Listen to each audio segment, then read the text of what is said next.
9,177 fires, 4,194,148 acres burned, 31 fatalities. These are the staggering statistics from this year's California wildfires, according to CAL FIRE. For over a decade, California has been battling an alarming increase in wildfires. And after this year's staggering outburst, it's time to acknowledge that changes need to be made in order to keep our state from becoming a beach shore of ash. While some believe that it's a lack of management and a lack of cleanup that continue on these California wildfires, it's time for people to know the truth about climate change and the problems within California's infrastructure. According to The Atlantic, a 2012 study done by the Edison Electric Institute revealed that power lines underground had fewer problems during storms and were better for public safety all around.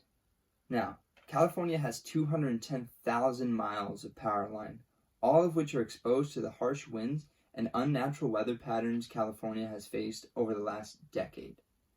The electrical industry is already one of the top leaders in fossil fuel burning and greenhouse gas emissions produced inside the atmosphere, which leads to severe droughts and heat waves that cause dry vegetation prime for burning. By having power lines exposed above ground, we're only putting California even more at risk.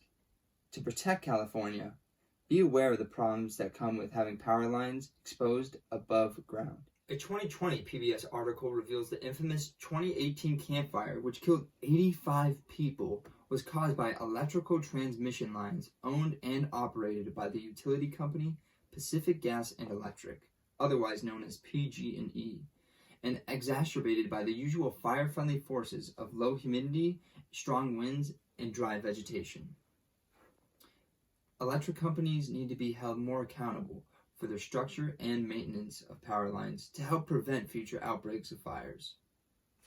By implementing underground power lines, we would help eliminate the risk of unpredictable weather patterns and lightning strikes, which are major factors in wildfire breakouts.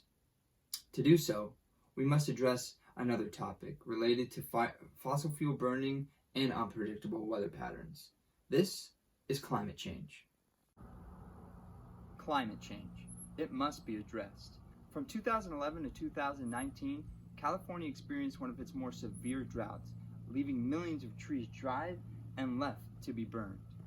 With so many fossil fuels being burned and greenhouse gas emissions being produced inside the atmosphere, scientist John Keeley predicts California only to get hotter, leaving it more vulnerable for future fire outbursts. So, how can we help prevent wildfires from reoccurring in the future? For now, firefighters are executing planned burnings to restore dry vegetation in ecosystems, according to the New York Times. Other than that, be aware of your surroundings and the unnatural changes occurring within nature during this time. So while we remain vulnerable, please be conscious of the environment around you and how important it is to keep it safe. As a community, we must come together to bring life back to our once healthy state. Because if we don't protect our environment, we are the ones who will destroy it.